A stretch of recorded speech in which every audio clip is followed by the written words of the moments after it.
మంత్రి లోకేష్ ప్రారంభోత్సవ కార్యక్రమాన్ని విజయవంతం చేయాలన్న ఎమ్మెల్యే బోడే ప్రసాద్. పెర్మలూరు నియోజకవర్గం తాడిగడప మున్సిపాలిటీ పోరంకి తెలుగుదేశం పార్టీ కార్యాలయంలో నియోజకవర్గ క్లస్టర్ యూనిట్ ఇన్ఛార్జ్ మరియు ముఖ్య నాయకులతో ఎమ్మెల్యే బోడే ప్రసాద్ సమావేశం నిర్వహించారు.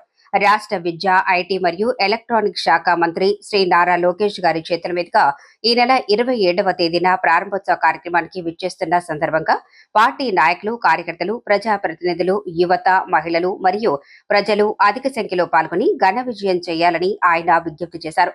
పెనుమలూరు నియోజకవర్గం అభివృద్ధి, ప్రజా సంక్షేమానికి దోహదపడే ఈ కార్యక్రమం చారిత్రాత్మకంగా నిలిచేలా ప్రతి ఒక్కరూ భాగస్వాములు కావాలని పిలుపునిచ్చారు. కార్యక్రమానికి వచ్చే ప్రతి ఒక్కరూ సమయపాలన పాటిస్తూ నిర్వాహకులకు సహకరించి కార్యక్రమం విజయవంతం కావడానికి తమ వంతు సహకారం అందించాలని ఆయన కోరారు. కమిటీలను ఏర్పాటు చేసుకుని వారి ఆధ్వర్యంలో పర్యవేక్షణలో లోకేష్ పర్యటన పూర్తయ్యేంత వరకు అప్రమత్తంగా ఉండాలని స్పష్టం చేశారు.